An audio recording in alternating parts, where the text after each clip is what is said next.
Fasten your seatbelts for the realest Eagles and Sixers YouTuber! One who plays no clickbait and gets to the point! The myth, the legend, Nicky Steves!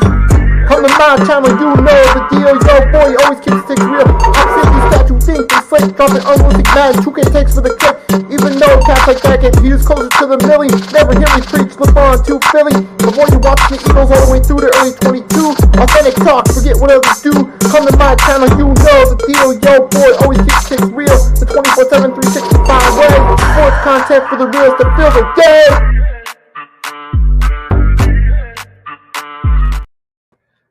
Good morning, folks. It is Tuesday, but we're 2 minutes away from noon. And the reason for the change this week is because I've been noticing a trend that usually when I start, views start to come in at a higher frequency around 12:30. So this is an experiment. We're going to try to start around noon, see if that boosts the overall views throughout the entire show. Now, we don't know if this is going to be an every week thing or if this is going to be just for this week. I'll let you guys know on that. But this is going to be a loaded show because we got a lot to talk about. Unfortunately, we had several losses in the sports world. I put together a little video complication paying tribute to them, a little picture tribute, which I'll put on the screen in a minute. We had some breaking news yesterday. One of the head coaches getting fired in the NFL. I'll talk about that. We also had some breaking news in the NBA world of a general manager getting fired. Some of you guys probably already know who it is, but for those of you that don't, stay tuned. We'll talk about that in 1 minute. But before we get started on that, we want to say to anyone who is a veteran or has family members that are veterans, happy Veterans Day. That's the reason for the camouflage screen color to start this one off.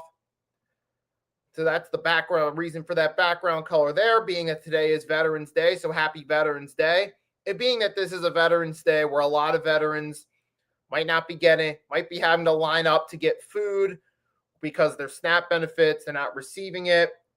If you're a local, if you have the opportunity, if you have a neighbor or someone that's a veteran, you have the opportunity to supply them with food, especially veteran in need, do so on this Veterans Day to give back to them. So with that being said, we got Eric Phillips, one of my main friends in the chat here. Eric, good afternoon. Thanks for joining me. So without any further ado, we're going to start this thing off like I usually do. We're going to do it with the rant of the week. Now, this could have been either about the Dallas Mavericks or the New York Giants, but I decided to go on a slightly different note because I've been noticing something. I was listening yesterday to the CBS Sports Sunday recap, which is where I listen to what they have to say, catch up on some of the games I didn't get to watch. And I noticed they were talking about the MVP discussion. They were talking about the Seattle Seahawks, Arizona Cardinals, discussing Sam Darnold as a possible MVP candidate, which I'm not entirely against that. However, I noticed while discussing it, the idea that Sam Darnold could be an MVP frontrunner was brought up. However, when they discussed Jonathan Taylor for the Indianapolis Colts, who had 3 touchdowns that overseas Colts win in overtime against the Falcons, they acknowledged his 3 touchdowns, but the possibility of Jonathan Taylor being the MVP didn't come up. And that's what ties into this right here. A lot of times, usually I feel like the quarterback gets the MVP. Now, part because it's the most important position on the field, but another reason why is because they're the most marketable. It's the most marketable position in the league. But while the quarterback a lot of times can be the MVP, that may not always be the case 100% of the time. And when we look at this season in particular, Jonathan Taylor has truly been the most valuable player. When you look at the Colts, look at what they did last week in the loss versus the Steelers, where they didn't use Jonathan Taylor as much versus when they use him frequently. You see it's a huge difference. And while Daniel Jones has played good at times, the real face of that offense has been Jonathan Taylor by far.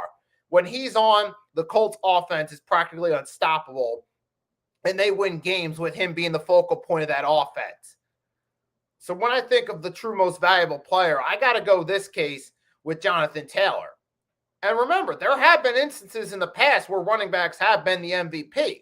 Remember, Adrian Peterson in 2012 got the MVP when he pretty much carried the Minnesota Vikings to a 10-win season, primarily as the main guy on offense. When you had Christian Ponder as the quarterback who ultimately didn't pan out in the long haul, Adrian Peterson carried that team. You remember 2006 when Phillip Rivers, first year as a starter for the Chargers, he took him a year to get going. LaDainian Tomlinson led the way, broke the single-season touchdown record. The year before that, it was Shaun Alexander for the Seattle Seahawks, who initially broke the record the year before LaDainian Tomlinson broke it. So sometimes it's the running backs who are the MVPs too. Sometimes even it could be a defensive player. Like you remember the year the Baltimore Ravens won that first Super Bowl, who was, they won it with one of the greatest defenses. Who was probably the real MVP? Ray Lewis. So, hey, got Mitch stopping by in the chat. What is up, Mitch? One of my longtime supporters. Thanks for stopping in. So sometimes it's not always the quarterbacks that are the MVP. And in this case, no offense to Sam Darnold, no offense to Baker Mayfield, no offense to some of the quarterbacks who are balling out season, no offense to Josh Allen, but the real MVP is Jonathan Taylor so far for me this season. When you look at his play, look at how much of an impact he makes for the Colts, particularly on Sunday against the Falcons as just one example. When he scored 3 touchdowns, dominated. And if you look at Jonathan Taylor's game log for 1 second, I'm going to look at Jonathan Taylor's stats. We're going to go game by game. I'll share the screen with you guys in just 1 second when I have it set. And you guys will see my point. There you go. You see the Falcons, 32 carries, 244 yards, 3 touchdowns. Against the Titans, 153 yards, 2 touchdowns. The win against the Chargers, only 94 rushing yards, but he had 3 touchdowns. 3 touchdowns versus the Raiders. Had 3 the first go around against the Titans. Against the Broncos, the week 2 win, he had 165. You see Jonathan Taylor throughout most of their wins, even the Cardinals, 123 and a touchdown, has consistently gotten close to the 100-yard mark and had 1 or multiple touchdowns, or has hit over the 100-yard mark numerous times throughout the Indianapolis Colts victories. So with all due respect to Daniel Jones, Alec Pierce, and the players on the Colts, but I got Jonathan Taylor as the MVP, and I understand the quarterback's the most marketable position, but they aren't always the MVP, folks. So I'll leave it at that. Now we're going to switch gears while we're still on the subject of football. Let's talk about some of the news that came out yesterday real quick. I kind of touched up on this on my channel, but we're just going to go one more time. The New York Giants fired head coach Brian Daboll after a 2-8 start to the season. We saw the writing on the wall. Some of us even thought that from a non-biased point of view, the Giants should have got rid of Daboll. I even said this before in one of the earlier episodes of the 3-Point Blitz, backdooring free agency. I thought the Giants should have gotten rid of Daboll from an objective standpoint. Based off the last 2 seasons, yes, they had that 9-7-1 season. They made the playoffs. Daboll was the coach of the year. They won in the wild card round against the Vikings, lost to my team in the divisional round. But considering the Giants were fresh off being a dumpster fire and having 5 straight losing seasons, I believe it was, that was a worthy recognition. But look at what Daboll did since then. You're talking like 4-win seasons, 3-win seasons. This year to start 2-8, this was a well overdue firing. Brian Daboll, let's face it, was a one-hit wonder as far as the Giants coach goes. Now, I do feel like in part, I'm not solely blaming on Brian Daboll, because the New York Giants front office played a role in it too. They consistently failed to they consistently failed through the draft. They failed through free agency. Looking back on it now, the decision to keep Daniel Jones over Saquon Barkley and give him that big contract instead of giving it to Saquon ultimately backfired in the long haul. So that's more on the front office. Look at some of the poor drafts they made. You could blame that part on the front office too. But Brian Daboll deserves some of the blame too. And look, he ultimately did deserve to get fired because his record was 20-40-1 as a head coach. That's like that 9-7 season never happened over the past 2.5 seasons. It's like his act wore, he had that one good first year, but his act wore thin. And ultimately, there's not much he could do once he got past that. So that's one thing the Giants needed to do.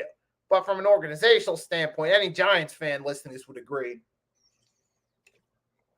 They really got to make the key changes at the top, because that's where true changes come in sports. You could see the Tampa Bay Buccaneers, their original owner versus their current owner. Forget the original owner's name, but he was known as a cheapskate with contracts. He ultimately let a lot of players walk to him for agency, and it wasn't until they got a new owner that they started to turn around. And in that time since, they've won 2 Super Bowls and have been one of the better teams since the 90s in the NFL. So point being is sometimes the real changes come all the way at the top, and you have to give it time to trickle down to the bottom. So while Brian Daboll being fired is one step in that direction, it's not the only step the Giants need to take. They still got to address the GM rot. They got to address everything in the front office and start bringing in the right football minds. But now, Mike Kafka, some of you Eagles fans might remember him. He filled in for Michael Vick in 2011 for a little bit. He's now going to be the interim coach for the Giants, and they'll just have to see how that goes. But Brian Daboll, don't get me wrong, he did deserve some of the heat, but it's going to take more than that for the Giants to fix their issues. But moving right along, we got something a little more serious to discuss right now. Because unfortunately, we lost former NFL Commissioner Paul Tagliabue, Seattle legend Lenny Wilkins from back in the old Seattle Supersonics days, and the Cowboys lost Marshawn Nimore. Now, this one, I'm going to have to stop on a serious note for a second. Talk about the Marshawn Nimore one first. we unfortunately, because I know some of you guys want me to talk sports, but we have to stop for just a second, talk about something a little more serious. In the Marshawn Nemore case, Marshawn Nemore was dealing with mental illness. He had a history of it. And unfortunately, too many men have taken their lives due to mental health issues. And it's something we got to just address real quickly. Look, we as men are taught to keep to ourselves, stay quiet, not express emotions. But we also as men need a place where we can express ourselves. And I bring this up because one of my friends who actually came into the chat at the beginning had a little panel discussion on Saturday that I attended where kind of creating like a safe space for men to discuss experiences they've been through, clear whatever issues they have off their chest. And thinking about being there, I realized, look, we as men, we got to do it better. We got to find a place. We need to have a bit of a support system for each other where we can talk to each other, talk about issues that are bothering us, whether it be relationship issues, family issues, issues at work, whatever else, financial stress. Because the longer you stick, the more you hold back on expressing yourself, the more likely it is to eat away at you. And that's something we as men need. We need a place that we can express ourselves and talk about it.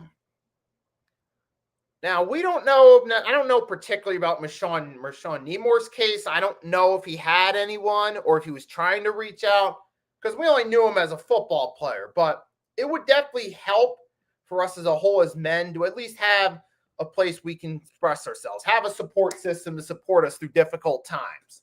And that's something we as men should take more seriously. That's on the serious note. Now, as far as the three itself goes, Marshawn Nemore, it's a shame that we lost a young man before he ever had the opportunity to really excel at his craft because he was only in his second season. We never really got to truly see what this man could have done had he stuck around. What would Nemore have done? We'll never truly know, but it's a discussion we as men have to have more seriously. Rest in peace, Marshawn Nemore, as well as Lenny Wilkens, who's considered one of the Seattle Supersonics legends. We lost him over the weekend as well. Now let's talk about Lenny Wilkens for a second. Quickly go over it. He was all inducted in the Basketball Hall of Fame in 1989 as a player. He was a 9-time All-Star, 1971 All-Star Game MVP, part of the 50th and 75th NBA anniversary teams. As a coach, he won a championship with the 79 Sonics, which was their last championship in Seattle before they moved to Oklahoma City in 2008. They just recently won a chip as the Thunder with Shai Gilgeous-Alexander leading the way. But long story short, Lenny Wilkens won a championship there. He also was the coach of the year in 1994, four-time All-NBA All-Star coach or four-time NBA All-Star squad coach, and retired with 1,332 regular season wins. And he coached the 1996 men's U.S. basketball team to a gold medal. So Lenny Wilkens had a decorated career as a player, as a coach, 9-time All-Star as a player, and an NBA champion as a coach, multi-time coach of the year, one of the best to do it. And we got Mitch, friendly reminder, tonight we got the NFL Pick'ems at 8 p.m. exclusively on the Hardcore Sports Network with me and Agent Warrior X. We'll be talking about Week 11, picking the games, and giving some hot takes for that later tonight at 8 p.m. So make sure to tune into that as well. And we also lost Paul Tagliabue, the former commissioner of the NFL. For those of us that we grew up on Tagliabue. We remember him infamously announcing the Eli Manning picks, the Phillip Rivers picks, the swap and trade. Tagliabue was on our screen every year for the draft before Roger Goodell took over until 2006. So rest in peace to the former commissioner, Paul Tagliabue. He was one of the key guys from when the NFL draft became a big deal, became a big TV sensation. He played a role in it along as the guy announced the picks alongside Mel Kiper as an analyst. The rest in peace, Paul Tagliabue. Before we move on, I put together a little picture tribute of the three that recently passed. And then after that, we'll move on and discuss the NFL Week 10.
So rest in peace to the three men. And best condolences to their families. Now, with that being said, we're going to move on now, talk about the NFL Week 10. We're going to start off with the Thursday night matchup. In this case, it was the Denver Broncos beating the Las Vegas Raiders. The Broncos moved on to 8-2 for the season, which is an incredible feat. But on the other hand, I got to say, this was not the most fun game in the world. Wait, now that I think about it, it's crazy. We had two primetime games finish with a final score of 10-7. And we had two 4 o'clock games on Sunday finish with a score of 44-22.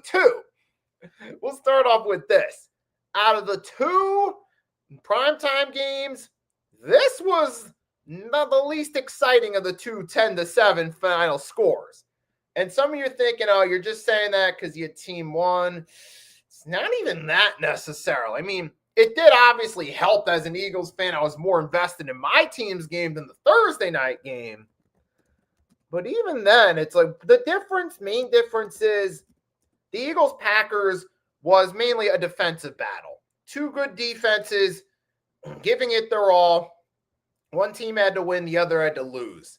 In this game between the Raiders and Broncos, you're talking about a Raiders team who has been a poor team all season long, and you had Bo Nix throwing 2 picks. I mean, you had J.K. Dobbins did decent, but there you had no points in the fourth quarter, which is ironic because the Denver Broncos are known for playing their best football in the fourth quarter. It's what they did in the upset against the Eagles. It's what they did against the Giants when they came back. In this case, this was just a really boring offensive game. You had 2 interceptions thrown by Nix against the Raiders, which that's not an impressive individual performance. And what credit to the Denver Broncos, though, as a team for winning this game. But at the same time, I was not impressed. I wasn't impressed with Bo Nix because of the situation he was in. He was in a situation where you're going against a struggling Raiders team, the same Broncos that, mind you, destroyed the Dallas Cowboys defense. The same Denver Broncos that came back in the fourth quarter against the Giants, down double digits, and came back against the Eagles down 17-3, only got 10 points against the Raiders. I mean, you can't always win them pretty, but in this game, it just felt like one of those games that congratulations to the Broncos on winning, but Bo Nix, you can't repeat that performance, man. You're not going to get as lucky next time to win. I mean, don't get me wrong, take the victory while you have it.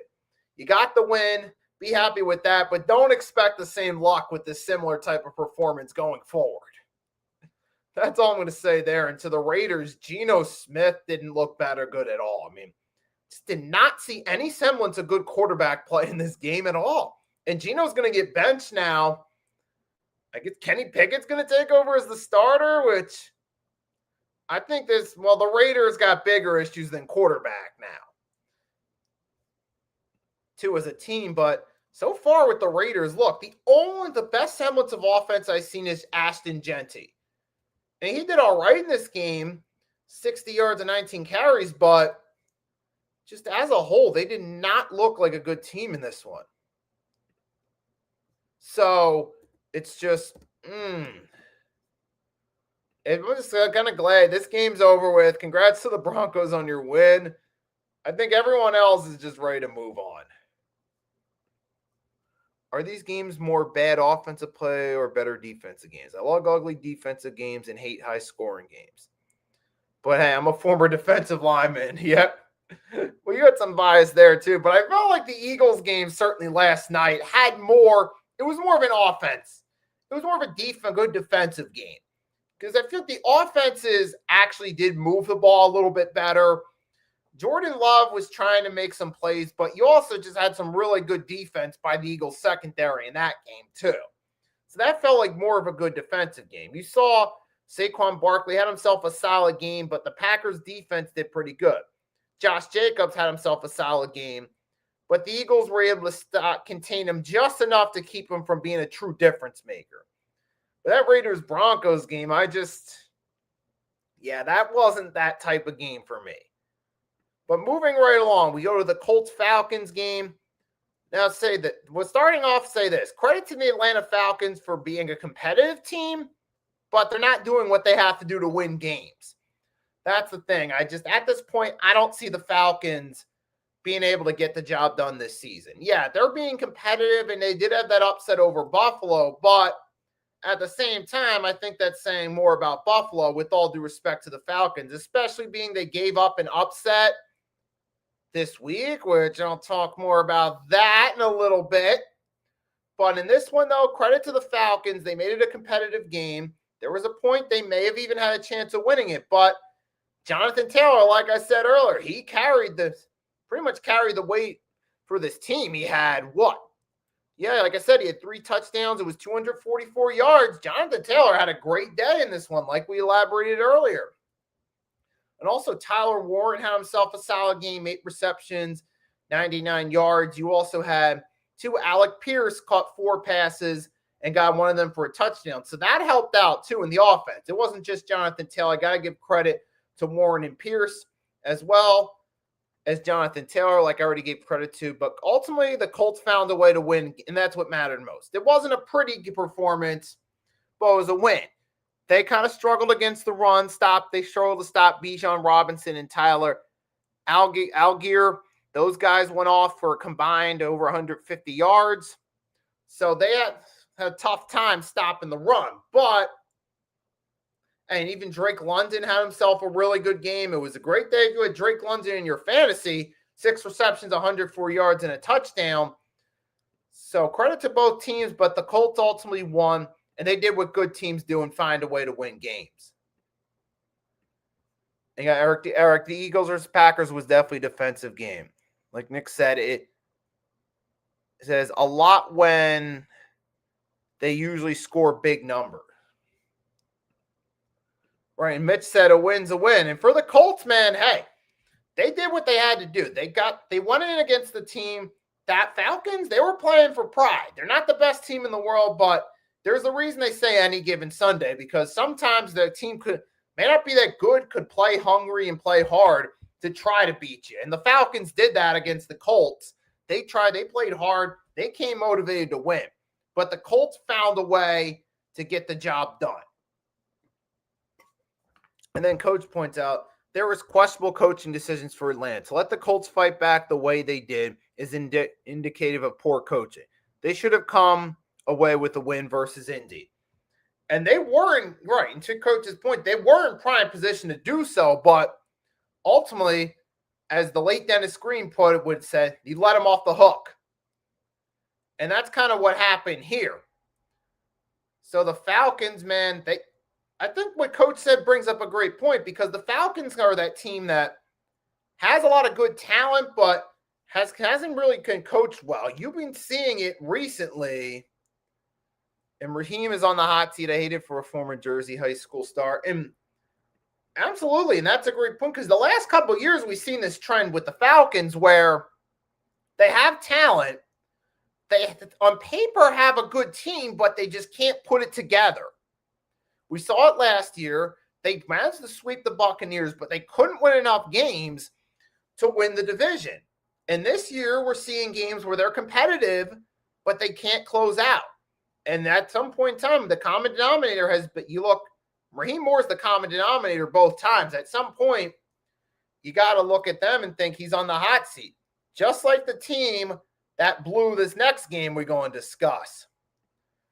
It was the Chicago Bears versus the New York Giants. Now, this ties into why the Giants fired Brian DeBall. Now, here was a winnable game, despite the fact you were 2-7. Despite the fact your opponent was 5-3, Giants had a good opportunity to win this game. They were in cruise control going into the fourth quarter, but ultimately they let the Bears come back. They couldn't close out, and ultimately that's what they get for not being able to close the deal. Because here you go, you had it.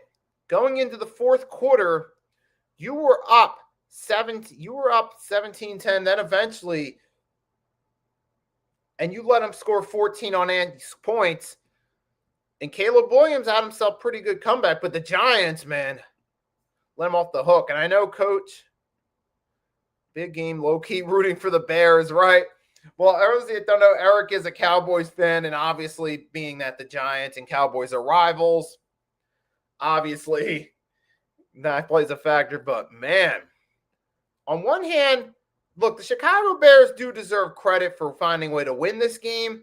They didn't give up even when they were down. They took, Caleb Williams shine. We did it good enough to help shine at the end, lead a touchdown drive. DeAndre Swift, he only had 80 yards on 13 carries, but kind of similar to Saquon.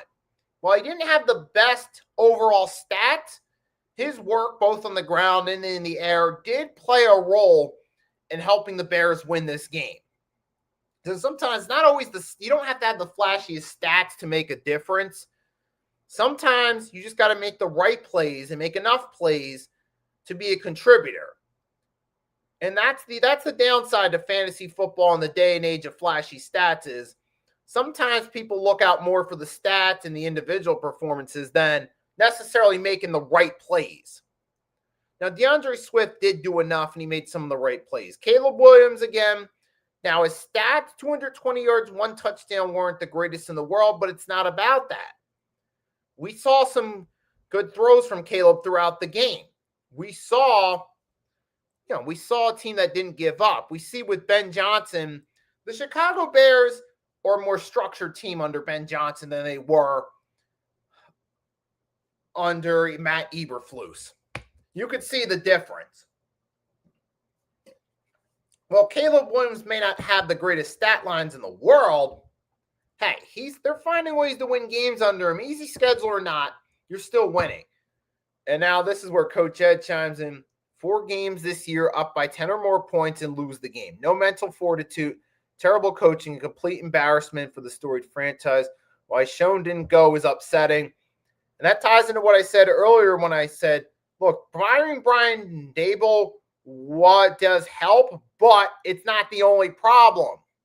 Like I said, the Giants, and to Coach's point, you got to start all the way at the top and start rebuilding from the top down. That's usually how the biggest changes come, for better or for worse. Like you see the Carolina Panthers when David Tepper took over as the owner, his negative culture and his toxic culture as the owner trickled down to the rest of the team, and the Panthers have been a dumpster fire his entire time as their owner from 2018 onward.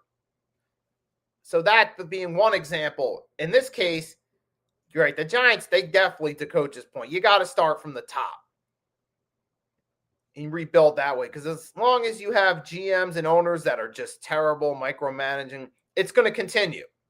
Dysfunction permits this organization. And another perfect example, the Cleveland Browns. Why do you think the Browns are so horrible year after year after year? Because you got a terrible crook of an owner in Jimmy Haslam who just can't get out of his own way.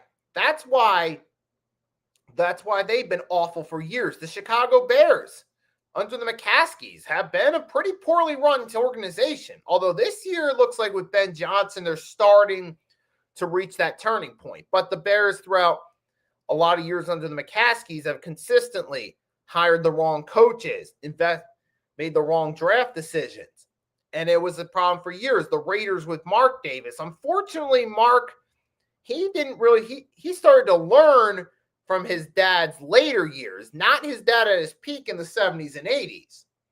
And unfortunately, Mark Davis learned from the senile, older version of Al Davis, not the Al Davis who helped the Raiders run roughshod. And you could look at so many organizations, and the Cowboys as well. It ultimately goes all the way to the top. And that's really the biggest problem for teams like the Giants, the Raiders, the Browns.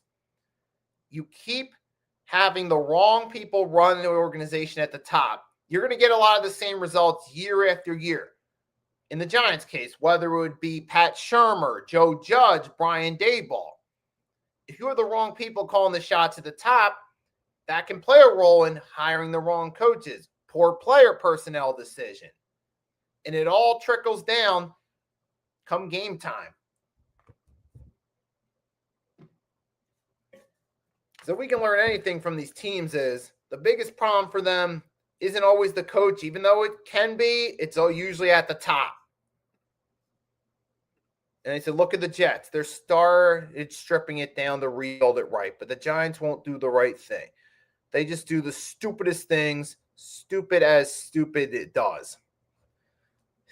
Yeah, absolutely. And shout out to Coach for his insightful commentary in the chat on this one, because it certainly is a major factor with these teams. And then, speaking of the Cleats, so we'll say this. Shout out to the Chicago Bears. They finally found themselves Ben Johnson, who so far appears to be the right coach. We'll see if they stay on that track or not. But as of now, they're headed in a better direction. Giants their dysfunction is at a full time. And we got Chris B's, Jets fan. All right, you came in right at the right time, because now we're going to talk about the Jets and the Browns. Now, for starters, I'll say this. Their first game with, after the trade deadline, where they started moving on, letting guys like Quinion Williams, Sauce Gardner go, get some draft capital, try to start over from scratch. They won against the Browns, but leave it up to the Jets to remind you as to why they're in this position in the first place. They didn't even have 70 yards passing, and they still beat the Cleveland Browns. That's just saying more about the team you're playing than it is your own offense. I mean, you scored 27 points, but didn't even have 70 yards passing. It's like, how that happens is just, it's beyond. I'm looking around. You had 83 yards on the ground. You had only 54 total passing yards from Justin Fields. And you had, oh my gosh, what was it? Like, what? How did they score all these points? I need to know this. I need to know real quickly. Let's take a look. Let's take a look at the scoring recap. Hold on a second. Here, give me one. Let's take a look at the scoring recap. See how the New York Jets managed to win with. How did they win this one? Give me 1 second. I'm going to pull up the score box.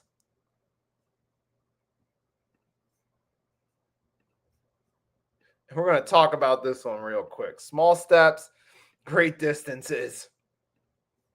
I believe that may have been a referral to the Jets, but hold on a second.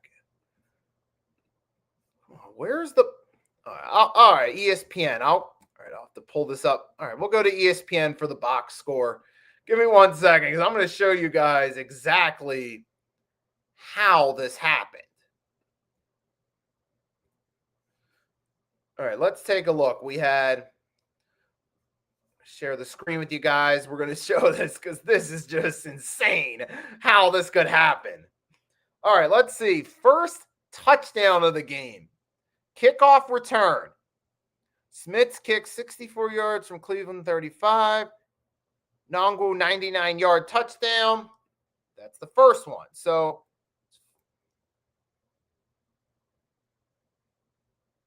what did we get here? A punt. We got 7-7. Then what? We get a punt return here. So, yeah, it must have been punt return touchdown. Yep. So we got 2 special teams touchdowns from the Jets in the first half to score their first 14 points. So we give credit to the special teams in this one. Browns scored a touchdown. Then the Jets had an 11-play drive. They went down the field and got a field goal. All right. Fair enough. 17. And then they did get a touchdown on offense. See, 2-yard run, 4-yard run, 6-yard run, 5-yard, 3-yard, 3-yard, -7, 42-yard touchdown pass. Easily the best play in the passing game. Then we had a turnover on downs from the Browns, trying to go for it down the touchdown. Followed by a field goal from the Jets. Only 6 plays, 30-yard run, penalty, 6-yard run, loss, 10-yard run, field goal. Man, So, look, congratulations to the Jets on winning this, but even though stats don't always tell the full story, in this case, guys, point out the kickoff return, the punt return, the turnover on downs by the Browns, the one good pass by Fields was enough. And the Jets, I mean, they found a way to win. I'll give them that, but make no mistake about it, the Jets are still going to have to invest in their draft and free agency. Particularly, they're going to have to draft a quarterback for the future. Sure, it was enough to win this one, but this is just one game, folks. But hey, the win's a win for the Jets and for the Browns. I mean, it's just another day getting closer to the Tank Bowl. So, all right, that one is what it is. Now, moving along to a team that, oh boy, the Carolina Panthers.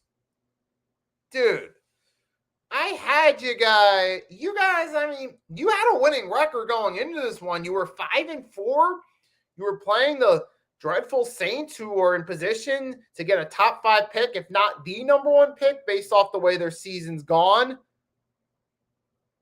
And ultimately, guess what? They ended up losing to the Saints. You would think a Panthers team that beat the Cowboys, who are still a solid offensive team, who beat the Packers in an upset, you would think they'd have to beat the New Orleans Saints, but this is where the week gets a little bit bizarre, folks. We had some of the earlier games, like I said, kind of go as expected.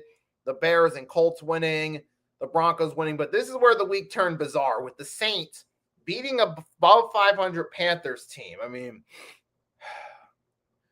Rico Dowdle, man, I thought I was coming on here praising Rico Dowdle and I still am not, I'm not giving up on him just based on one game, but I was praising him for finally finding the right fit. And then I guess this particular game, it was jinxed. But like I said, it's only one game, but it's terrible for the Panthers because you're in a loaded NFC. You needed a win to go to 6-4 to at least have a shot at the wild card, which still is a long shot. Don't get me wrong, but at least a win could have even helped your chances. Now you're at 5-5.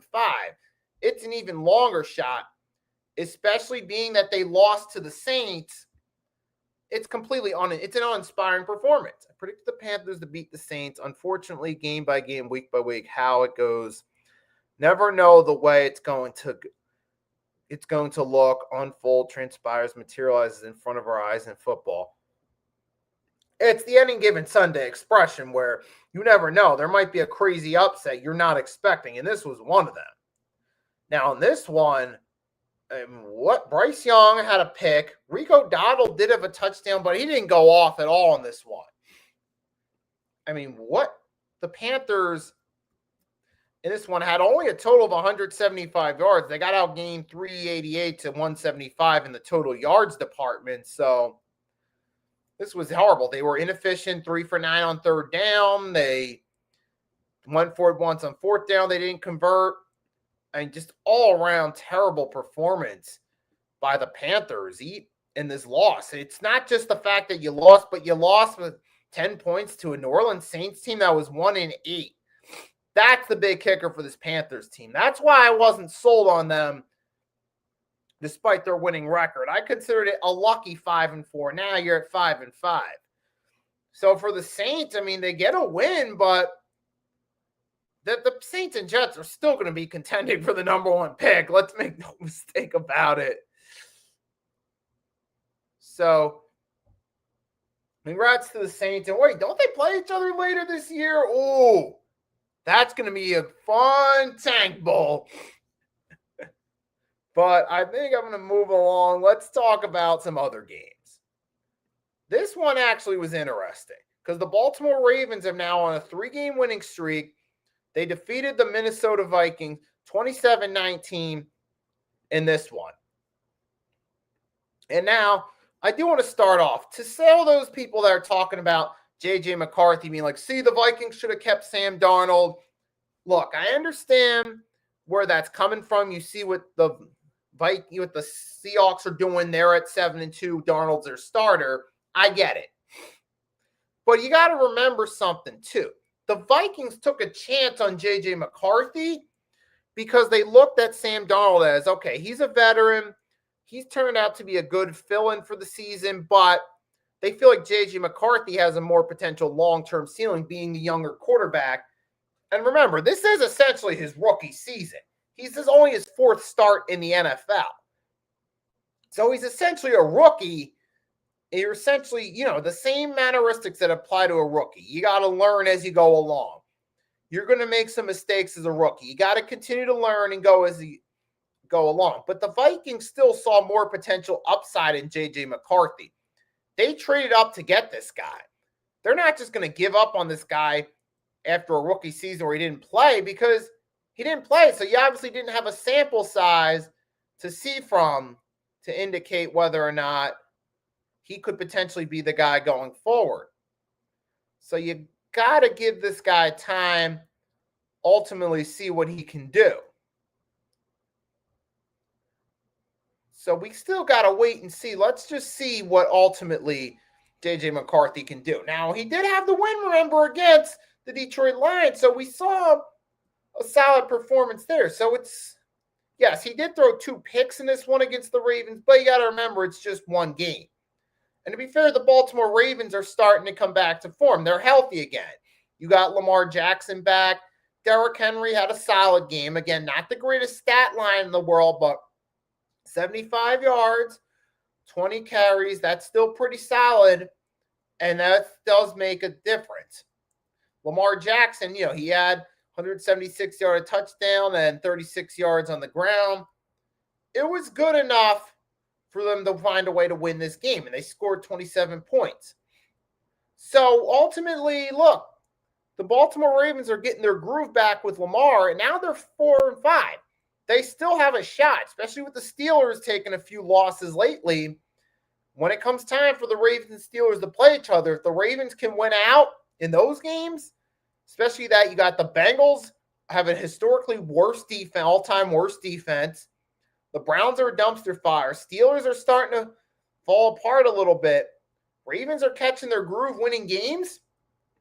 They could come back and still win this division despite that ugly 1-5 start. It's still possible. Now they've won 3 straight. They even beat the Vikings, who are not the best team, but they're a formidable foe. This was the toughest opponent they beat in that 3-game winning streak. And having Lamar back, being healthy, actually gives me confidence in this team.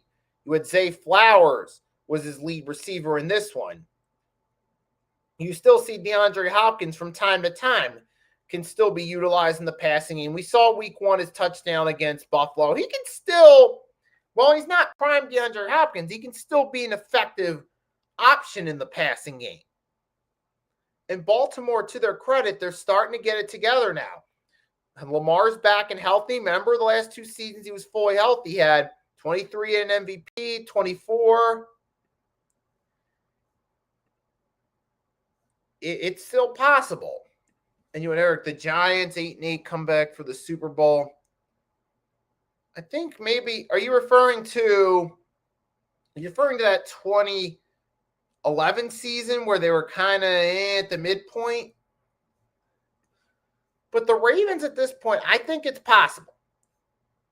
And credit to the Baltimore Ravens for winning this game. For Minnesota, unfortunately, they have the burden of being in the NFC North, where you got the Green Bay Packers, despite losing 2 straight, are still 5-3-1. The Bears are 6-3. Lions are fresh off another win against the Commanders.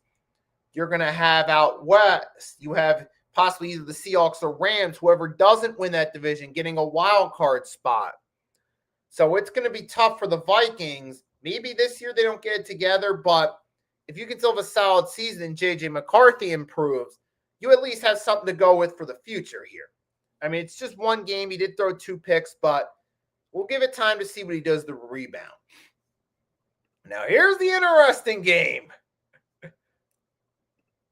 What? I said going into it that this game right here would be the true test for the New England Patriots, going against the Tampa Bay Buccaneers. And ultimately, the New England Patriots did what they had to do. Trayvon Henderson had himself his true breakout game. He had 2 long runs, 1 for a touchdown, and he played a key role in the Patriots' victory. Now you see why the Patriots went out their way to draft this guy to help their run game. Early on, he wasn't really having a lot of good performances, but now, recent weeks, we started to see him get better. He's starting to find his groove, starting to adjust to the NFL a little bit. And the New England Patriots, now Drake May's found his chemistry with Mike Vrabel. They've quietly creeped up to 8-2. And while they did have an easy schedule to start the season, that was actually a benefit to them. But a lot of times people like to talk, they think that cynical mindset, that hater mindset of, oh, you're only where you're at because you have an easy schedule. You only are 5-2 or 6-2 or 7-1 because you have an easy schedule. You had a last place schedule. But sometimes that quote unquote last place schedule can actually help out a team, because sometimes a team with fresh coach, fresh quarterback, they get those easy games to build their confidence up. They go out there, win those quote easy games. You get the players' confidence going. They start to find chemistry going. They build off of it. And then when it comes time for them to step up and play tougher teams, they take what they've been doing in the previous games and apply it. And that's what we're seeing here with the Patriots. And yes, at the time, a lot of those wins were easy wins against teams like the Dolphins, and the Browns and the Titans. But ultimately, it worked out in the long haul because those games worked perfectly, allowed the Patriots to build their confidence up, win those games. Drake May to get his chemistry going with the receivers.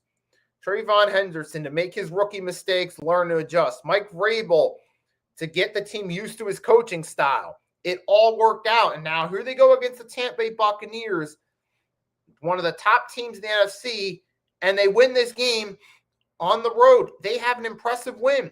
Now, some people say, yeah, the Bucs were down some of their offensive linemen. Yes, that's true. But the Tampa Bay Buccaneers, injured or not, they're still a tough team to play. And ultimately, the fact that you went in there and won goes to show that the Patriots have come a long way. And the fact that they were able to go out there, slug it out with Tampa Bay, win in a game where Baker Mayfield still threw for 3 touchdowns, and Tampa Bay they were in this game the entire time. They didn't give up. But the fact that you had New England went out there. Mac Hollins was the lead receiver for them in this one. Stephon Diggs still was solid in this one. Trayvon Henderson had himself his true breakout game. They kept, and not to mention, shout out to the New England Patriots, they took advantage of those mismatches on Tampa's offensive line. They shut down Rashid White, to only 38 yards on the ground. So they did enough to win this game and make the key plays. Plus, they held the Bucs to only 5 conversions on 13 third down attempts and shut them down their only 4th down. So that plays a huge difference too. It's usually those third down conversions a lot of people don't see. So shout out to the Patriots, because now they're one of their class of the AFC. We might even see a Patriots-Colts rivalry resurrection coming around the corner with different faces. Maybe, but time will tell on that one. And the good news is for New England, their division rival, the Buffalo Bills, lost to the Miami Dolphins. The least expected game, man. But the Dolphins beat them 30-13. Look, I get it. Teams, sometimes teams lose games they should win. But for the Buffalo Bills, you needed a win. You should have won this game against the Miami Dolphins to keep pace. But to lose 30-13, the Bills aren't down and out, but as far as keeping pace with the rest of the AFC goes, this is not a confidence-inspiring performance by the Buffalo Bills. And don't get me wrong, I'm not taking away from the Dolphins, because even with Tua's struggles this season, even with the Dolphins' struggles as a team, we know Tua Tagovailoa is a talented quarterback. And in this game, we saw it. And we just, And we saw several takeaways, too, that played a role in this one. And the Miami Dolphins now get the win in this one. I got to give them credit, man. See, they got several takeaways. They got, they got 2 fumbles and an interception. So they got 3 turnovers. That helped them out in this one big time. So that's a good one right there. And plus, they ran the ball for nearly 200 yards. That's a big difference maker, too. We haven't seen a lot of it from the Dolphins, but Davon Aintree had himself a really good game in this one. 174 yards on the ground. Tua had 2 touchdowns. He did have 2 picks, but 2 touchdowns. Waddle looked really good in this one. And Miami Dolphins found a way to win, so I'll give them props on that. But for the Buffalo Bills, they got to go back to the drawing board and figure something out, man. I feel like they're becoming a little too reliant on Josh Allen at this point. They need to find a little bit more. And you got to wonder, this may seem a little bit ridiculous, but got to wonder about Sean McDermott. Is he really the best coach in the long haul? I mean, considering you're used to losing in the playoffs to Kansas City, and this year they've had a few games they probably should have won. You got to wonder, are we going to start having that conversation soon? Maybe not now, but it's something to consider. But for the other Florida team, the Jacksonville Jaguars, here was the thing. It's the way they lost this game. You're playing a Houston Texans team down C.J. Stroud, having to go with Davis Mills, who you remember from his time, Davis Mills, the Bill Burr lookalike, before C.J. Stroud. Those 2 seasons, you had Deshaun Watson. They had no real quarterback when the whole Deshaun Watson, first the suspension, then the trade to the Browns. They didn't really have anyone. And Davis Mills was filling in, and you're like, yeah, they need a real quarterback. That Davis Mills had to fill in through 2 touchdowns in the 4th quarter. Mind you, the Jaguars were up 29-10 entering the 4th. They took their foot off the gas pedal. Houston scored 26 unanswered and won this game. And look, I'm not necessarily, credit to the Texans. They won. They're 4-5, but Jacksonville, man, you got to close these games. Especially they went into this 5-3. While 5-3, they needed a win to keep pace in a loaded playoff race. And they ultimately let their foot off the gas pedal. They couldn't complete it. They couldn't complete the game. They ran out of gas and ultimately lost. That says more about the team. I think this one mainly falls on the defense.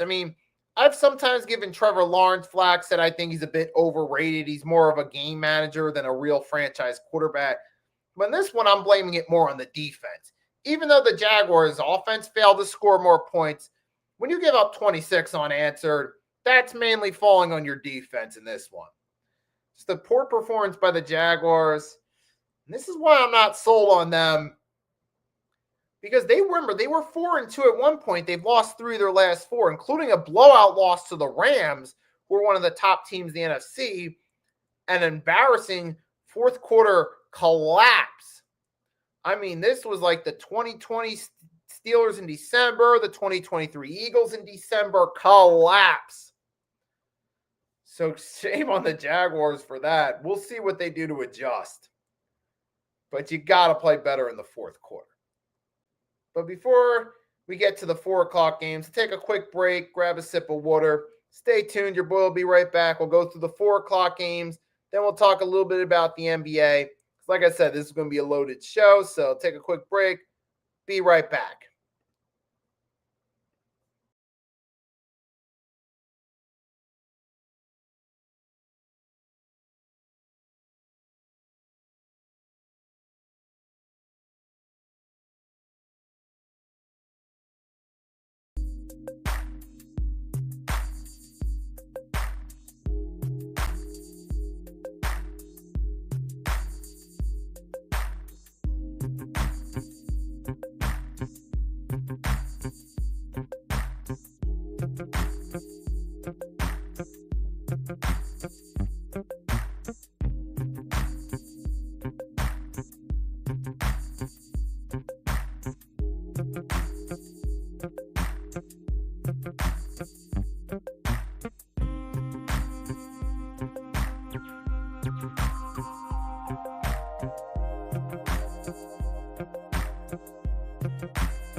And I'm back, folks, after a couple minutes to recharge and regroup.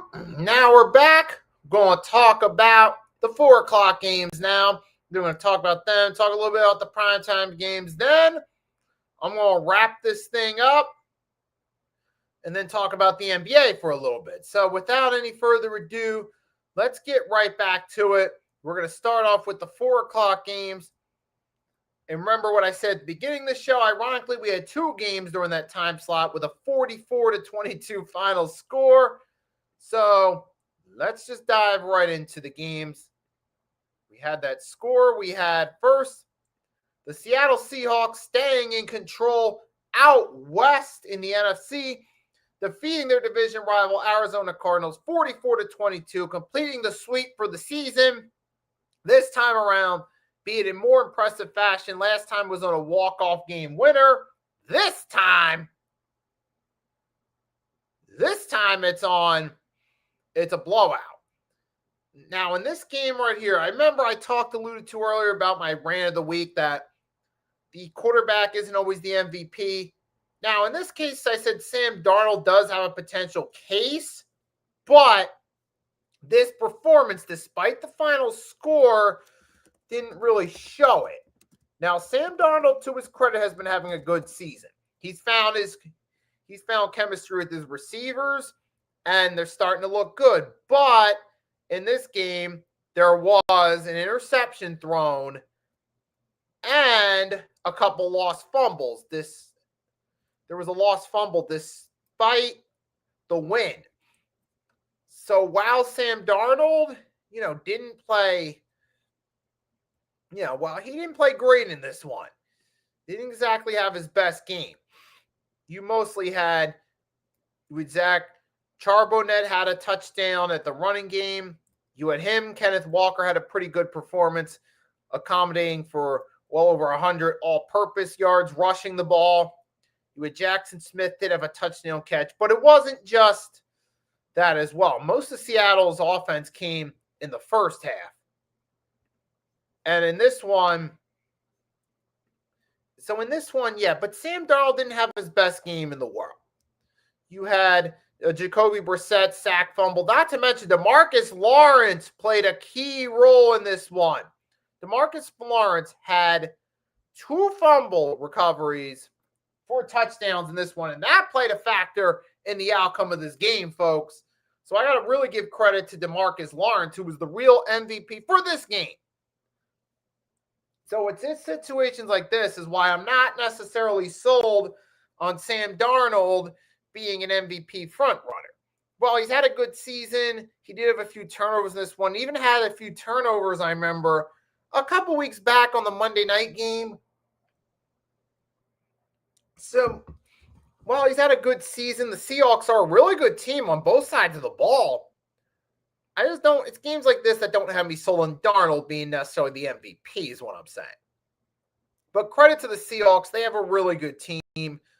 They beat up on a battered Cardinals team. DeMarcus Lawrence had a really good game for this one. He's proved to be a great addition for that Seahawks defense. Like I said, the perfect blend of younger and older players on this team. You just have you've got a really good unit over there with Seattle's defense. And we've seen them consistently all season. So I'm going to give credit to the Seattle Seahawks in this one here. Like I said, DeMarcus Lawrence in this game was the star for them, scoring 2 touchdowns. But you also had Trace Knight as well.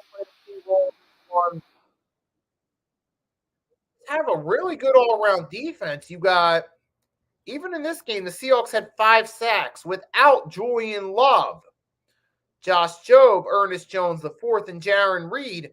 But the Seahawks found a way to win this game. DeMarcus Lawrence stepped up big. So credit to him for finding a way to do that. And the Seahawks are 7-2, and they're in really good position. In a loaded NFC. And speaking of loaded NFC, another similar game. You had the Detroit Lions beating up on the Washington Commanders. Commanders are down Jaden Daniels. He's out, and Detroit Lions took advantage of it, did take care of business, and got the win in this one. You also had, and I got to say, sometimes you got Jahmyr Gibbs. Jahmyr Gibbs, folks, we got to talk about him a little bit more. He's one of the best running backs in the NFL currently, 142 yards on the ground. Excellent performance. Not to mention Jameson Williams had 6 receptions, 119 yards. The Detroit Lions did what they do best.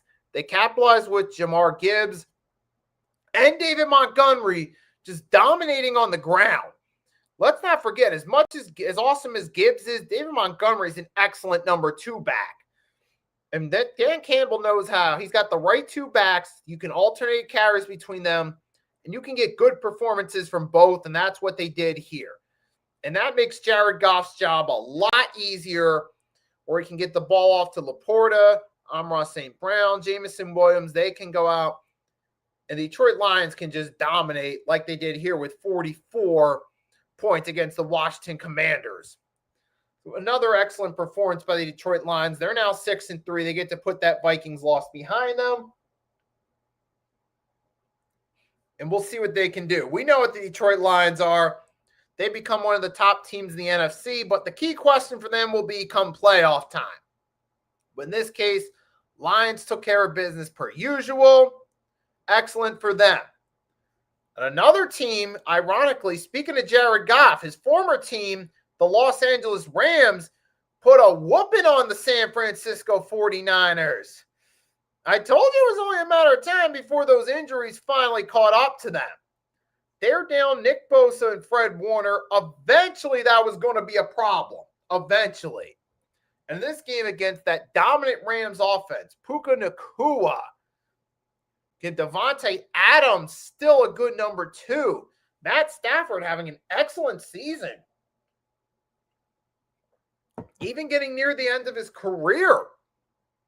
The Rams are just absolutely lights out, dominating this season. Now, you see, this is what actually happens when you can have a healthy Matthew Stafford with the right players around him. We saw it the Super Bowl year. The Rams did a really good job when Stafford was healthy, and he was good enough to help lead them to that Super Bowl win with the right talent around him. A Pete Cooper Cup, OBJ coming in. He still had Aaron Donald wrecking havoc on defense, Jalen Ramsey. But now here you are, we flash forward to 2025, particularly on the offensive side of the ball. You got healthy Matthew Stafford. You got Puka Nacua, who's broke out and become his own guy, become a star. You also have Devontae Adams still doing his thing, and you see what happens with this team actually being healthy. They're 7-2. One of their losses being to my team, the defending Super Bowl champion, but it was just one of those games where the Rams did their thing. Stafford threw 4 touchdowns. Kyron Williams as well. Don't forget him. He's been helping out big time on the ground, 73 yards. And they kept this 49ers offense in check throughout this one. Yeah, the 49ers did score some points in garbage time, 12 points in garbage time after only scoring 14 in the second and third, but you can tell the Rams just dominated this game. This is what happens when you have a healthy team. But on the flip side, got to be a homer here. The fact the Eagles already beat the Rams and then beat the Packers yesterday and beat the Buccaneers, it makes me all the more confident in my team. But credit then to the Rams. And they got no penalties too, which is a fun stat. It don't always happen, but sometimes you get those games with no penalties and it works out in your favor. But I tell you, the Rams have retooled them. I think they're a dark horse contender right now. Because you remember even last year in the playoffs, remember against the Eagles in the snow? The Rams ended up being the Eagles' toughest test on the road to the Super Bowl. Mind you, the team that's used to playing in a dome came to Philly in the snow and gave us a fight and nearly beat us. That's why I consider the Rams potential contenders again. You have even Jared Verse. You remember last year he had himself a really good season. You still got some decent pieces on that defense too. Quinyon Lake. You got Nathan Landman. They got some, not the greatest defense in the league, but they have a solid enough core. And they've been a pretty solid defense too.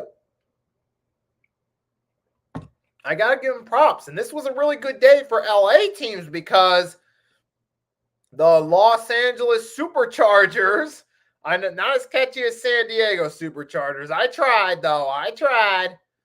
The Los Angeles Chargers took care of business, defeating the Pittsburgh Steelers 25-10. And we thought they were going to have a rough day down their offensive line, but nope. The Chargers did not let that happen. Particularly the second half, the Chargers just blew the brakes off them. They were up 11. They were already up in the first half, 11-3, but then second half, they blew the brakes off them, particularly the fourth quarter, scoring 25 points in that fourth. They scored 25 total points, 10 in the fourth. They balled out. And they absolutely, they came up big. You had Vidal came up again strong, near 100 yards, even with a battered offensive line.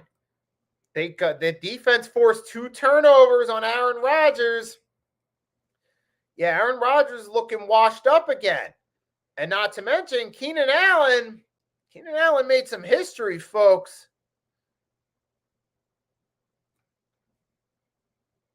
So now I think he broke a record. Keenan Allen broke the record, become the all-time Chargers leader in receptions for that team. So congratulations to Keenan Allen. It was cool you had Antonio Gates in the building to come along, show his support for him. So credit to them. Congrats to the Chargers on a big win. And even though the Broncos had the division lead, I feel like the Chargers so far are looking like the more impressive team. And remember, they've already beaten the Broncos head-to-head. If the Chargers can keep this momentum up, they could possibly beat the Broncos in a rematch.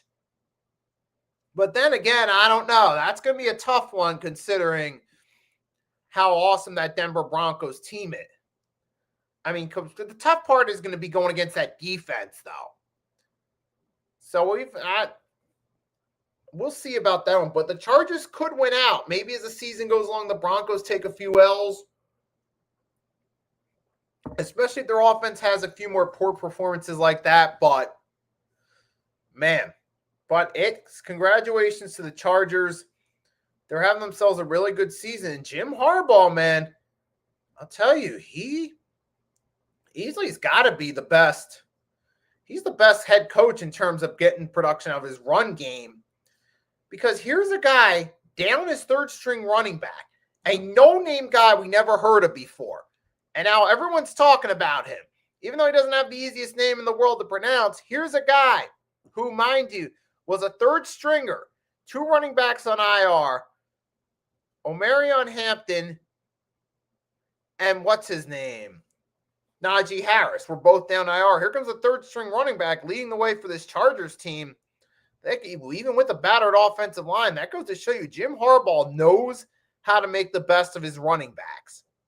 So he may not have the best running back in the league. The fact that he's doing this with a third-string back, getting him to have good games consistently, several near 100 or plus 100-yard games, that goes to show you right there that it's Jim Harbaugh doing something to help this team. So shout out to the Chargers. Shout out to Jim Harbaugh for turning this team around, because now, here you go, Chargers are 7-3, and they're keeping pace in that AFC. Maybe even potentially, if they just win out, they could win out that division. We will see on that, but so far, excellent job there by the Los Angeles Chargers. And then to close it out with the football side of it, we're going to go close it out with my team, the Philadelphia Eagles. Take care of business, defeating the Green Bay Packers 10-7. Now, the difference between the Thursday night to start the week and the Monday night to close, the score was the same, the 10-7 for the winning team, but in this case, this was more of a good defensive game. We saw, because remember, to be fair, you had the opening drive, the Eagles moved down the field, they were in the red zone, and the Packers forced a fumble and ended that drive with no points for the Eagles. The Eagles remember the Packers' first drive, Josh Jacobs was dominating on the ground. And it looked like they were going to march down the field, score a touchdown, but then we got a big sack, derailed them back, put them on a 3rd and long, and they were forced to pass again. And this pass rush, we were having a field day. Field day. Maybe forcing Jordan Love to throw the ball. He was throwing the ball. He was trying to hit his receivers, but our secondary looked much better than we had in past weeks. We did a really good job in this one, shutting down the Packers' offense. I mean, Josh Jacobs had a good game for them, and I'll give Jacobs credit. But ultimately, when it mattered most, on the plays that mattered most, ultimately, we shut him down. We did what we needed to. We kept him to only 7 for 16. And we got 5 sacks, which really helped out too. And 2 fumbles as well. So the 5 sacks and the 2 turnovers made a huge difference. Oh, yeah, so credit to the Eagles defense for stepping up when needed to, but also credit to the Packers too, because I got to give them props. They did play a good game on defense. They kept us to only 10 points, even with Saquon, Devontae Smith, and A.J. Brown playing. They kept A.J. Brown to an absolute minimum in this one. They did. So I got to give that Packers defense credit. I got to give some props to them. They did a really good job keeping us to only 10 points. And honestly, even though his stat line wasn't that great, Saquon Barkley played a key role in this offense. He only had 60 yards on the ground, but he did also have 41 in the passing game, and he played a key role in us moving the ball, particularly on one of those final drives where we ran out the clock. And unfortunately, we did have that. We tried to go for it on 4th down because we weren't in position to kick a field goal, but not in a good punt position. And ultimately, we gave the Packers the ball in halfway decent field position, but we shut them down on a 4th down. We got a fumble, got the ball back. And we tried to get the 1st down. We couldn't because the Packers still had 2 timeouts. They used it, but then we forced the Packers to kick a long field goal for Brandon McManus in unfavorable kicking conditions. And we got a piece of the ball, forced this wild miss that flung to the left, not even close to the upright. Didn't even touch the red zone. That's how much of a wild miss it was. But that's in part because we got a hand on it. So I got to give credit. And Jalen Phillips, I said that some people thought he might be eased into it, but he came from Miami. He's familiar with Vic Fangio, who was the defensive coordinator in Miami in 2023. And now here he comes to Philly, having an idea of who he's being coached by. He came in and made an impact immediately. He had 6 tackles in this one. Right, and did he have a sack too? Oh, no. He had combined 6 tackles in this one. You had Jalix Hunt was doing pretty good at 5 tackles, a sack. Nakobe Dean, 7 tackles, a sack. One of his better games. So this Eagles defense did a really good job. So they did an excellent job here in this one. So they took care of business and did what they needed to. The defense was good, but so was the Packers defense. So all around, this was a good defensive game. Credit to both defenses. Now, did the weather play a role in it? It played a factor, yes, but ultimately, though, you still got to give credit where credit's due to the 2 defenses. But good win for the Eagles, now 7-2, tied with the Seahawks. And now, next week, Eagles-Lions, Sunday Night Football. Let's get it on, baby. Looking forward to that one. Then we're going to wrap this thing out, kind of go quick. Week 10, biggest winners for Week 10. I got my team, the Philadelphia Eagles, being able to win that tough defensive battle on the road. Got to go with the Chargers, who won despite being short their offensive line against a tough Steelers team. I got to consider them winners. And, of course, the Patriots winning their toughest test of the season. This was kind of the trap game of let's see how far you've really come. They took care of business, beat a formidable team in the Bucs. Give them props. Losers of this week. Maybe beating a dead horse, but the Giants. You lost the winnable game, and ultimately your coach got fired. You blew a 4th quarter lead over the 4th time this season. Big loss there. Also, speaking of 4th quarter blown leads, the Jaguars, like I said, giving up 26 unanswered to a struggling team down their starter. That's an embarrassing loss when you needed a win to keep pace.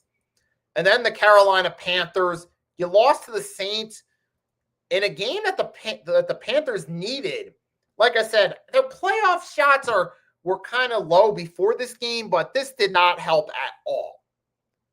Now they're at 5-5 in a tougher playoff race. Not any help at all, considering they lost to a team that had 1 win going into it. So that's that for the NFL portion. Now, I'm going to close this thing out. Quickly talk about the NBA. Start with the breaking news. The Dallas Mavericks fired their general manager, Nico Harrison. The news broke this morning as I was logging on my computer around 11:30 to get ready for this bad boy. I found out that indeed the Dallas Mavericks parted ways with Nico Harrison.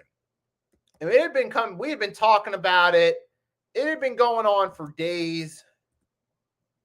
They were talking about it. But ultimately, it finally happened. The Dallas Mavericks parted ways with Nico Harrison. I uploaded a YouTube short on my channel explaining how bad it had been. This was a Dallas Mavericks team who just a few years ago were in the NBA Finals. They fell short against the Boston Celtics, losing in 5, but they were in the NBA Finals. Luka Doncic led them to a Finals. Luka and Kyrie, we thought they had something going there. Great 1-2 backcourt. They were, during their time playing together, particularly that last season and a half before the Luka trade, they were the best backcourt in the NBA currently. They were the best during that season. They made it to the finals, and it looked like everything was really going smooth for them.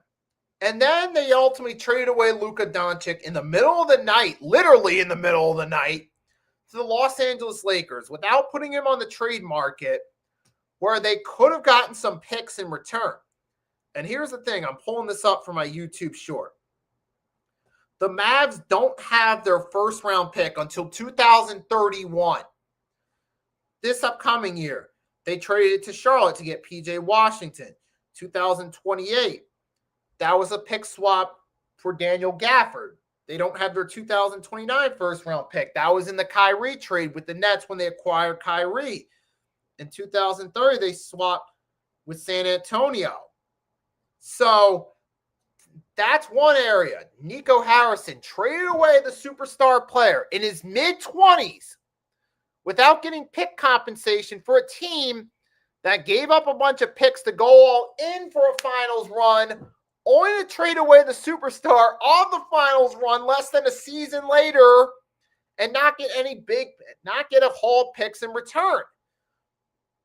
Now, maybe there was some front office conflict. Maybe Luka really wanted to go to the Lakers. I do have some speculation that that's maybe the team Doncic really wanted to play for, because even through his IG account, there was a picture of his first time he visited America back as a teenager. His family went to a Lakers game. And he, early on in his career, when he got drafted in 2018 till the unfortunate helicopter crash, Kobe Bryant was one of his mentors, despite the fact that Luka played on the Dallas Mavericks. So maybe there is some speculation that Luka quietly tried to force his way out because maybe the Lakers were the team he really wanted to go to the entire time. Maybe. But even if that were the case, if Nico Harrison should have gotten a haul of picks in return to help rebuild, especially that you don't have a bunch of future picks that I just indicated till 2031. All you had was your first round pick in the 2025 draft. You got lucky. You were handed the number 1 pick through the lottery. You got Cooper Flagg, but it's going to take more than just Cooper Flagg, because you got Kyrie's out for a while. Anthony Davis, you never know when he might get injured. Anthony Davis can, when he's on the court and he's healthy, could still be a dynamic player, but he's not always available. And outside of a healthy Anthony Davis and a young Cooper Flagg who is still learning, it's still his first couple weeks of his NBA career. He's going to need a full season to learn and grow as a player. And how do you not get future picks to make sure he was something for the future? Because you don't know with Anthony Davis. That's part of the reason the Lakers gave up Anthony Davis, because they know about his injury history. They know he could go down at any point, and they felt like, hey, in order to make this trade, we got to give Dallas something. And Dallas took Anthony Davis, but they really needed future assets, and they didn't get it. So ultimately, this was a well-deserved firing. If you're the Dallas Mavericks, you talk about destroying a championship contending team. I mean, this is not how you trade away your star player. If you want an example of how to properly do it, Go back to when the Lakers acquired Pau Gasol from the Memphis Grizzlies. The Grizzlies got a haul of futures, and they did help build a championship contender in the early 2010s. That grit and grind team, Zach Randolph, Marc Gasol, Tony Allen. They never got a championship run. They at least they did get a few conference finals runs. They had an upset over the Spurs, but that's how, if you're going to trade your star player, you do it right. You get some future assets. The Mavericks didn't do that. And ultimately, a deserved firing. Now, to close this thing out about the NBA, being that it's the early regular season, you're going to notice a trend. We're not going to talk a whole lot about it, except something to talk about. Victor Wembanyama has been going out having an amazing season. He's been going out there playing spectacularly. He's out there putting up a potential MVP case. He's hitting threes. He's making blocks. The Spurs are starting to catch their groove as a team. We already saw years 1 and 2. Wemby as a player was doing his thing, but now Victor Wembanyama, not only is he hitting his mark as a player, on top of that, look, dude is balling out. The team's balling out. Now they're finally getting some pieces. They got Dylan Harper in the draft. They got De'Aaron Fox last year from the Spurs, or from the Kings, excuse me. And now they're finally finding their groove as a team. Even the Atlanta Hawks, they've won a few games lately. They did beat the Clippers, but they upset the Lakers on Saturday. They're now 6-5. I'll keep an eye on the Hawks to see if they keep that momentum going. But the Spurs are now 8-2. They're fresh off a win against the Bulls. Wembanyama had 38 last night. Had a really good outing. It's now starting to click for them as a team. But for a lot of these early teams, like the Spurs, that are off to a hot start, it's awesome. They're off to an awesome start. Don't get me wrong. But also you got to remember, it's still early in the regular season. There's plenty of time anything could happen. Luka's going out, having a really good start to the season. Got the Lakers at 8-3. And plus now Luka Doncic's in good shape too. And you got Najee Marshall's a great addition and cut. I mean, this is just, it's amazing that Luka Doncic, first off, he was already a really good player, but now here he is. He's actually in shape. And Najee Marshall, he's been solid for the Mavs, but as a team, though, they still got some more work to do as a team, though, because they're not winning a lot of games right now. Now, maybe Najee's a guy you could keep for the future, but you still got to get it together as a team. Make sure you put the right pieces there in place. And you got David stopping by in the chat. What's up, David? So for the NBA, I'll keep in touch with what's going on. Remember, it is early in the season. You got some of your projected guys like Jokic going out, having a good early start to the season. Giannis doing his best to carry the Bucks. They're at 7-4 without a real number 2 guy. So Giannis has been having a really good season so far. But ultimately, man, like I say, NBA is a marathon, not a sprint. So we're going to have to really wait and see. It's really going to start to pick up around Super Bowl time when you get the trade deadline, the All-Star break. That's when the NBA is really going to pick up. March heading into April. And that's when we'll sometimes see how the real season's going to pick up. Perfect example would be the 2022-23 Lakers. They got rid of Russ. They got some younger players like Austin Reeves, Rui Hachimura, and they made a run to the conference finals with them. They did a big turnaround. The Warriors last year with Jimmy Butler, they got Butler around the trade deadline. They made a turnaround, made a run to the playoffs last year. So sometimes you never know. For some teams, they might get hot right around the trade deadline and do a 180 on their season. So what we're seeing now, maybe it might keep up, maybe it might not. But NBA is a marathon, not a sprint. As some of the favorites, I'm going to stick with who I had going into the season, being that it's early on. That being out west, I could see teams like the Nuggets, obviously the OKC Thunder as some of the favorites. Spurs, I think, could finally get in. They could make a run to the playoffs. I don't know if they're going to necessarily contend, but they could at least make a playoff run this year. That'd be the first playoff appearance with Wemby, a big step in the right direction. But contenders in the East, I'm leaning toward the Knicks and Cavs being some of the favorites. Maybe if the Pacers get healthy later in the season, they could make a run, kind of like they did last year, but those are some of the potential early favorites. That could change as we go along. But that's all we got for you for this show, man. It was another loaded 3-point blitz. Thanks to Eric, Mitch, Chris B, and everyone that joined me in the chat. I hope you enjoyed this episode. If you have time to catch me later, I'll be exclusively on the Hardcore Sports Network doing pick'ems at 8 p.m. with Agent Warrior X. We'll be going through Week 10 briefly and talk about some of the Week 11 matchups. You can catch that later tonight. That's the top picture right behind on the door for the pick'ems later tonight. So to everyone that tuned in, thanks for tuning in. I hope you enjoyed this. If I don't see you again, have a great rest of your day. Until next time, it's your boy Nicky Stees signing off. Have a great Veterans Day and peace.